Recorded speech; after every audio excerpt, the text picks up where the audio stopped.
Welcome back to hour two of Nothing Personal. It's a Thursday, which means we get to welcome a special guest, and this one's special.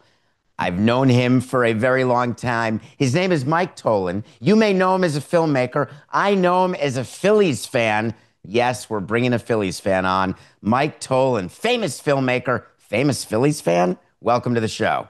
I don't know where the fame's coming in, but I'm not going to deny either appellation, and that's not the mountains. That's I think, a big word for how you describe me. But like being a Phillies fan goes back to 1964, David. That's before even you and I met. And tell your viewers and listeners what happened to Philly fans in 1964. Well, the only thing I will say about that is that you claim to be a Phillies fan, but I have information about you, which Uh-oh. I'm not going to say that you're a fan fraud. What I Oh will my God. say, though, is as a filmmaker, I believe if you had to make a choice between an opening of one of your films and a postseason Phillies game, you would choose the film. And the reason why I'm telling the audience that is that I would choose the Phillies game if I were to put Phillies fan above filmmaker. Well, it all depends. Is it a film I directed, and is it a World Series game or a wild card game against the Mets, which we know we're going to win, even though we didn't last year? This year we will. I'm in a strong but silent majority in Philly. There's so much belly aching. I mean, that's the Philly way. But after the loss the other night, in whatever they call Candlestick Park now, Oracle Park. I mean, David, a three-run walk-off inside the park homer by a catcher? First time in 99 years. 99 years. Way to go, Patrick Bailey. So I'm on the couch. I'm kind of, bleary-eyed. All of a sudden, Crook and Kipe are yelling and screaming about Triples Alley. And they're just running around the bases, and they have a drone shot and they see all three of these guys. So look, we're into the middle of July. I have a lot of faith in our general manager, Dave Dombrowski. Did you get to know Dave in your years? Very, very well. So He he's was not, Dave Dombrowski was with the Marlins. of And course. then when I joined the Marlins, he was gone. He had already left, but he was president and general manager. And there haven't been many in the history of the Marlins. So, yes, I've known And Dave for a very long time. and did he He is present? a Hall of Fame executive. Yeah, he presided over one of the two Marlins titles. Is that right? Correct. Yeah. 1997. Yeah, so he's got Detroit and Boston and Miami and hopefully Philly. Look, we overachieved a couple years ago and got to game six against Houston, underachieved the last 2 years. This is kind of a key watershed, maybe do or die year with a lot of guys at the end of their contracts. Arguably the best pitching staff in baseball. Would you contest that assertion?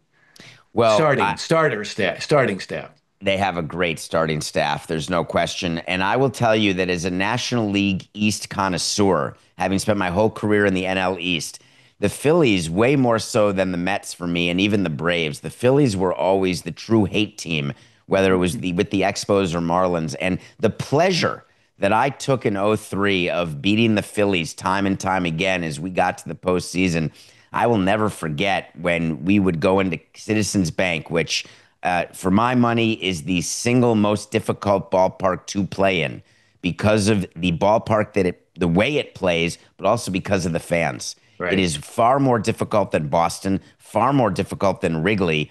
And are you that? Are you the type of fan? Are you getting on players and No. heckling and I have this theory. You know how certain people play up to their audience? I think Philly fans play down to their reputation, right? It's like something to hang on to. They throw snowballs at Santa Claus. They would boo a Christmas parade. It goes on and on and on. But here's the thing. First of all, in Super Bowl 52, Eagles fans went from being 0 for life to 1 for life. You know, the difference between 0 for life and 1 for life is it's everything. everything? The collective consciousness like catapulted to another level. Okay, so that's that. Then there was this crazy thing which was depicted in a short film on Netflix called The Comeback. Or was it the turnaround? There was the turnaround. There's the Red Sox film. Um, Trey Turner comes back at the absolute low ebb of his first season with the Phillies and gets a standing ovation at Citizens Bank Park. And all of a sudden, Philly fans thought, that kind of felt good. And he ends up having a spectacular last 2 months of the season. Maybe we actually had a little role in that. And wow, this team has actually come together. We're in the postseason 3 years in a row now, 42,000 every night. We're going to draw 3-2, something like that. Um, it's kind of a love fest out there. I mean, there's occasional booing, like when the bullpen gives up a 2-run lead in the ninth, like last night, although it was an away game. I think there's a sea change in the fan base and its attitude, and we're no longer just sort of like reveling in our role as the worst fans in sports. I want to talk a little bit about your life as a filmmaker because it's fascinating to me. Our connection goes back to the franchise, which was the Showtime series that followed the Marlins in 2012. And you were instrumental in that. I assume that your greatest memory in terms of combining baseball and filmmaking, your two loves. And folks, we're talking to Mike Tollin, who is a Emmy Award winner, a Peabody Award winner. I mean, this is not a schlepper, folks. He's worked on movies, he's worked on documentaries, he's directed, he's produced. He does things every day that most people just dream about doing and never accomplish. But in terms of the intersection of your two loves, is the franchise up there at least in that intersection, or do I have to go Last Dance first? Well, first of all, if we're talking baseball and filmmaking, The Last Dance isn't on the board. I meant Okay. sports, but thank you, Mike. Well, no, I thought actually it's a big distinction because I've done a lot of baseball films, and that would be a smaller hill for you to climb. And sorry to say, you're not getting anywhere near the top of either hill, David. Not even close. Let me give you 1A and 1B just on the baseball and filmmaking. What's the word? Convergence. Um, 1980. I'm 24. I'm like a rookie producer, writer, director at MLB Productions. And the Phillies get in the World Series 1915, 1950, 1980. That's three times in a century. And I get the assignment, and I'm on the plane, and I'm in the dugout, and I'm writing a film, and they go, "Hey, Mike, we just got a narrator, just so you know, guy named Vince Scully does the Dodger games. He's going to be reading your words." And I'm writing the film for the Phillies' first World Series championship in their 98th year of existence. Second would have to be telling the story of the great Henry Aaron. Um, Won a Peabody, was nominated for an Oscar. Those things don't necessarily matter as much. More importantly, we started a foundation. The film was called Chasing the Dream with Henry and his amazing wife, Billy, who survived him and is still doing great philanthropy. We started the Chasing the Dream Foundation, but Selig and the Lords of Baseball have contributed millions and millions of dollars. We put lots and lots of kids through school to live out their wildest dreams. Henry became an extraordinary philanthropist in the last stages of his life, and that's Henry pretty was great with that, gratifying. Mike, because what he would do when he would make appearances, Yeah, one of his things was, hey, you got to give to my foundation. And he was always interested in raising money and the difference it could make. People don't, I mean, the story that you tell about Hank Aaron, people can forget because of the home runs. They can yeah. forget what he went through as a player because generally you would associate Jackie Robinson with breaking the color barrier, but people do not remember when Hank Aaron was chasing the home run record, what it was like for him. It was not easy at all. We have a movie going about that, what I call the year of living dangerously. As you said, he was right there, ended one home run short of Babe Ruth's record. Should have been a triumphant, the victory lap that these guys do now. He was under 24-hour surveillance by an Atlanta policeman. His kids had to come home from college because of death threats. There was hate mail by well, I mean, you can't even think of it in terms of social media and what's on the internet now. But when we made a deal for the film, he said, whatever fees there are to me, go right to the Chasing the Dream Foundation. And I just feel so grateful to have been in his life. And it is true. He is misunderstood. He didn't have a lot of formal education. He wasn't as comfortable public speaking. People got the wrong impression. But in private, he was a deep thinker. He was deeply concerned with social justice. He said to me, if you want to make a film about home runs and RBIs, like, I'm not interested. If you want to make a film about civil rights and social history, I'm in. And so, sure enough, in addition to the cavalcade of baseball Hall of Famers, we had people like Andrew Young and Maynard Jackson and Jimmy Carter, who said to me 3 days after coming home from Haiti, he said, if not for Henry Aaron and the Braves coming to an Atlanta as an integrated team, I would have never even been taken seriously as a candidate for president of the United States. So I owe it all to Henry. I had not heard that before. That is a fascinating story. I'm thinking about making a living the way you do at the intersection of Yeah, movies and sports because it's a tough road that you're yeah. on. And so, how do you decide which projects? Because it sounds like passion may be your driver, but there's got to be business involved as well. So, how do you decide which projects and how are you going to allocate your time? Well, you're right, David. It's kind of a cliche. You know, I have eight interns here coming in and out of the office over the summer. That's the most fun of all.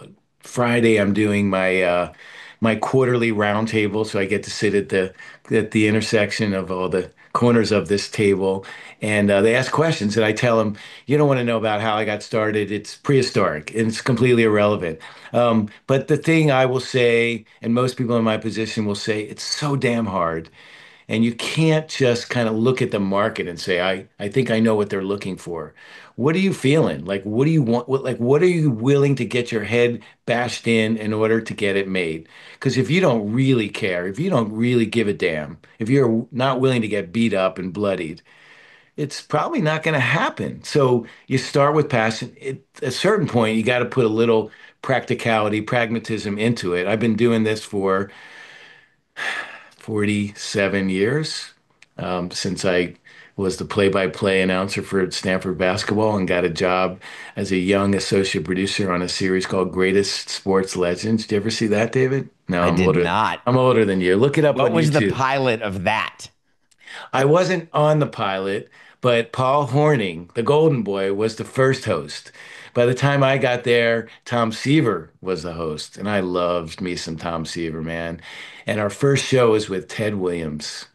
And Ted didn't show up for dinner at La Costa where we shot the films. And like, I'm the low man on the totem pole. Mike, go get Ted out of his room and tell him he's late for dinner. So I knock on the door, and there is John Wayne in his boxer shorts and his wife beater. Come on in. What do you want? They sent you here? Oh, you're gonna get me to go to dinner, are you? Well, tell them I ain't wearing a tie. If they think I'm wearing a tie, they're not seeing me. He did the whole routine that everybody kind of knows the bluster of Ted Williams, but I'm cowering, but I'm like hanging in there and I'm not coming back without him. So, he put on a shirt with a collar and he sits down at this table, and Tom's a real wine connoisseur. Like he would buy a great bottle of wine, and he would steam the label off, and he'd had everybody at the table sign it. And then he has a collection at home. I miss Tom. Obviously, we lost him a few years ago. But we sat there, the producers and the crew. There was about eight of us, and we listened to Tom Seaver and Ted Williams argue forever with napkins and drawings and diagrams on what makes a baseball curve. Now, Ted's known as one of the all-time great pilots. There's three things he did with passion: baseball, fishing, and flying. And he was arguably the best there ever was at all three of them. So they're arguing about wind currents and aerodynamics and all. And it was mind-blowing. It's like you kind of wish you had, nowadays we'd be taking pictures and recording it all. But that was my first show. Behind me are baseballs. You only get in the case if I've met you, gotten the ball personally, have a story to tell about you, and if you're in a Hall of Fame. And so the very bottom right corner is the first ball I ever got. It was 1977 from Ted Williams. It's pretty worn out. But happily, I was just able to put the Richie Allen ball in there as he's being inducted a couple weeks from now.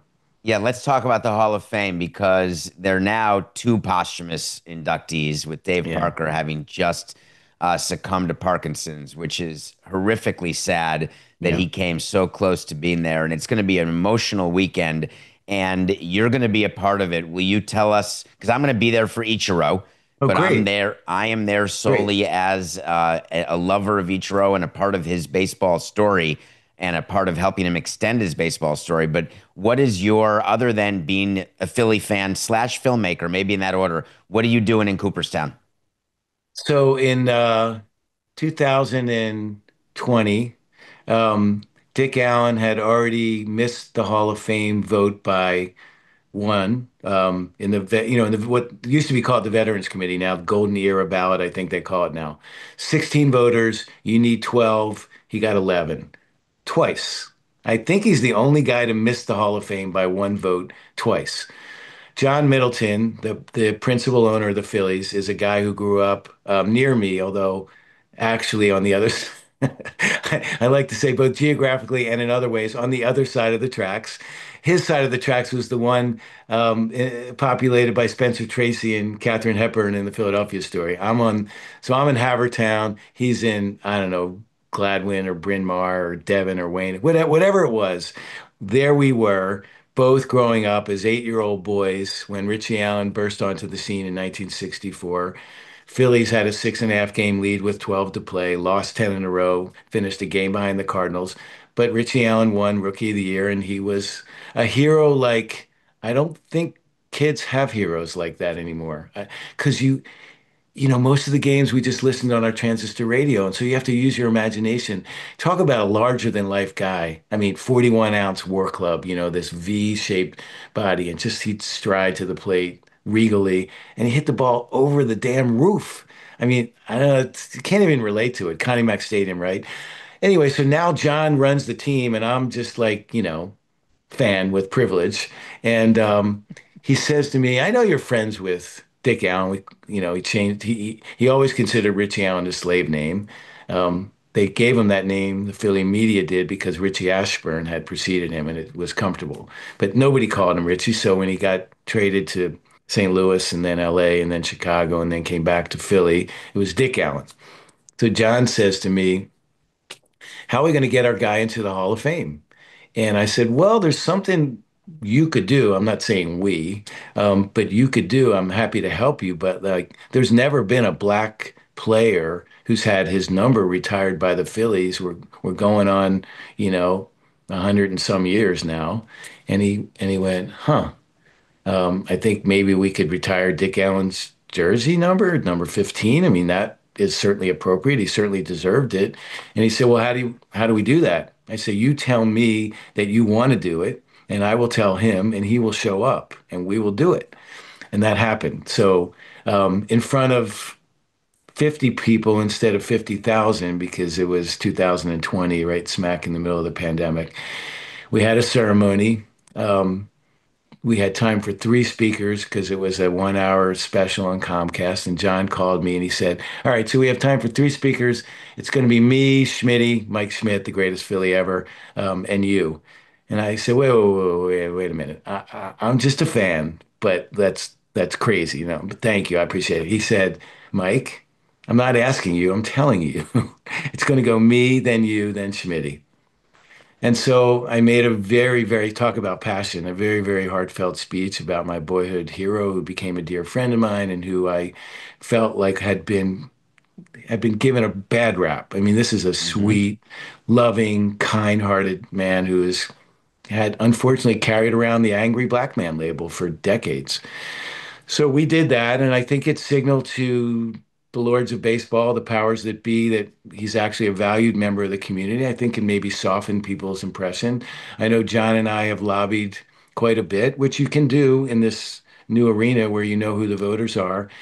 And finally, Even though you sadly, don't always, though, I should tell you when it comes to Pete Rose, this is a topic we've discussed, that it's unclear who will be on the committee when right, Pete Rose comes up. So there's a subset of people to lobby, but you may not know specifically until a little closer to when the committees meet.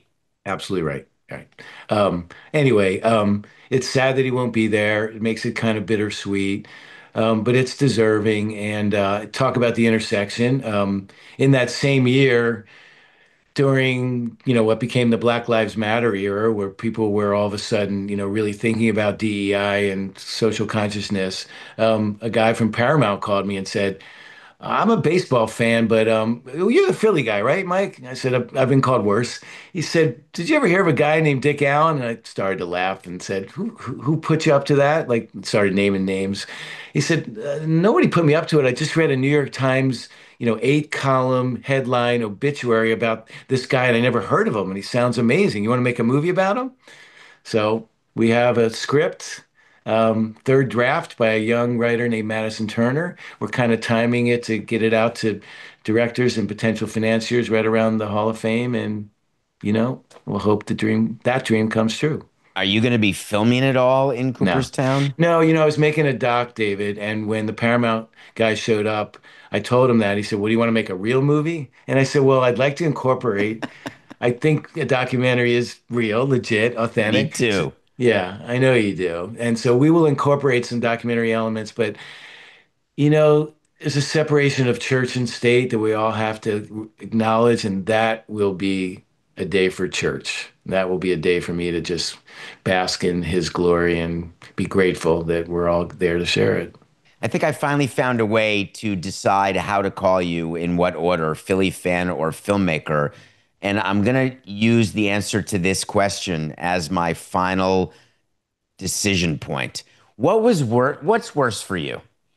When Mitch Williams Oh, wow. throws a pitch to Joe Carter, or when a passion project of yours does not get greenlit? What's worse? Um, Easy.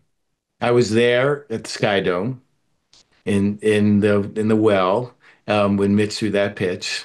And I'm not embarrassed to say I cried. I don't cry when passion projects don't get picked up because it happens every day. They say it's an old cliche. In baseball, you can fail 7 out of 10 times and still make the Hall of Fame. In my business, you can fail 97 out of 100 times and make the Hall of Fame. I mean, the percentages are seem to be getting lower and lower, and a lot of people are finding this market maybe tougher than ever. So, we just keep going. The thing is that it can get passed and then passed and passed again, and it's still going to show up on my Monday morning slate. There's some projects. There's a poster behind me with Liev Schreiber, the red poster, movie about Chuck Wepner, who was the real Rocky, came out in our 13th year of development. I got a couple things going now. A hockey movie that we're on our ninth year. It's going to come out next year and around our 10th anniversary. So that's the thing is we just consider, a pass a no for now, and we just got to keep going. So when you're making movies, you fill your pipeline, I assume, with things that you understand to be deep into the horizon and things that you have a filming schedule that are fully financed. So it's interesting. It's like building a baseball team where you have Yeah. to have people close to the big leagues, but you also have to invest in people who are at the single A level who may never make it, but Yeah. you have to be able to scout and figure out who will be the big leaguers, and the people who do that the best are the Hall of Famers. And Yeah. so, as you think about your development of films, has your eye changed over the years in terms of your ability not to fail 97 out of 100 times, but to understand what is going to make it versus what won't? It's a complicated question. The part about personnel, about people, I love having this is a home. I mean, I don't live here, but we bought a residential property and turned it into an office. This was the master bedroom for an actress named Lucy Lawless. And if these walls could talk, Oh, right? yeah, yeah. So there's two structures. There's 2 floors here and 2 floors there, and we have um, 8 or 10 or 12 full-time employees, and then a number of interns. And then as we do a project, we enlist an army to come put it together. But what makes me really proud is that the three primary executives, if I can use that word loosely, on the documentary side, all came through the internship program.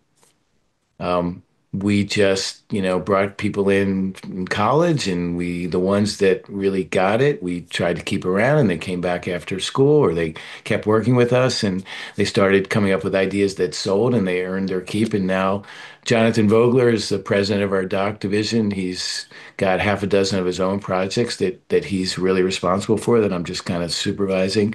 In terms of the market, I think there's so much shifting at such a rapid pace. The big thing people are talking about a lot now is how YouTube has a greater share of viewing time than Netflix. And it's not just, young kids and influencers and all, but it's real, and it needs to get our attention. We have to do more, but I asked for this amount of time and it's done. We're done. I Wow, went can't like believe that, that. Mike. I Yeah. really want to keep going. We'll I'll do. see you in Cooperstown. Okay, This is great. Mike Tollin. This is a Phillies fan. This is a filmmaker. And if you haven't seen The Last Dance or Varsity Blues or Summer Catch or Radio, there's myriad projects that we could be discussing. But Mike Tollin, thank you for your time today. Great to be here. Enjoyed it, David. Thanks.